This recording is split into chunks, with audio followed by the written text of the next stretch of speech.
సిద్దిపేటకు పట్టిన పీడ విరగడవాలంటే హరీష్ రావు రాజీనామా చేసి సిద్దిపేట నుంచి తనపై గెలవాలని మైనంపల్లి హనుమంతరావు సవాల్ విసిరారు. తాను ఓడిపోతే ఇకపై పోటీ చేయనని, హరీష్ రావు ఓడితే రాజకీయ సన్యాసానికి సిద్ధమవ్వాలని ఛాలెంజ్ చేశారు మైనంపల్లి.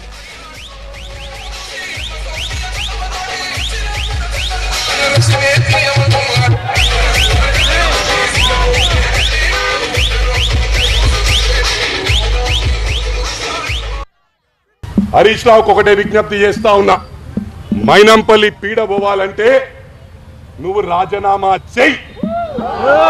నువ్వు రాజీనామా చేస్తే మైనంపల్లి పోటీ చేస్తాడు. నేను ఎన్నికల్లో ఓటమి పాలైతే ప్రమాణపూర్వకంగా ప్రామిస్ చేస్తున్నా, సోషల్ సర్వీస్ చేస్తా, మా నాయకుల కోసం తిరుగుతా, కానీ నేను రాజకీయాల మళ్ళీ ఉండా, పోటీ చెయ్య. మరి నువ్వు సిద్ధంగా ఉన్నావా? ఎందుకంటే నువ్వు ఓడిపోతే కూడా మళ్ళీ రాజకీయాలు ఉండొద్దు.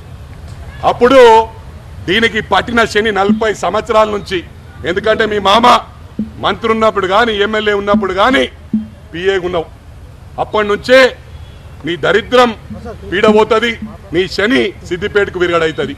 దీనికి సిద్ధమా అని చెప్పి ఛాలెంజ్ చేస్తా ఉన్నా.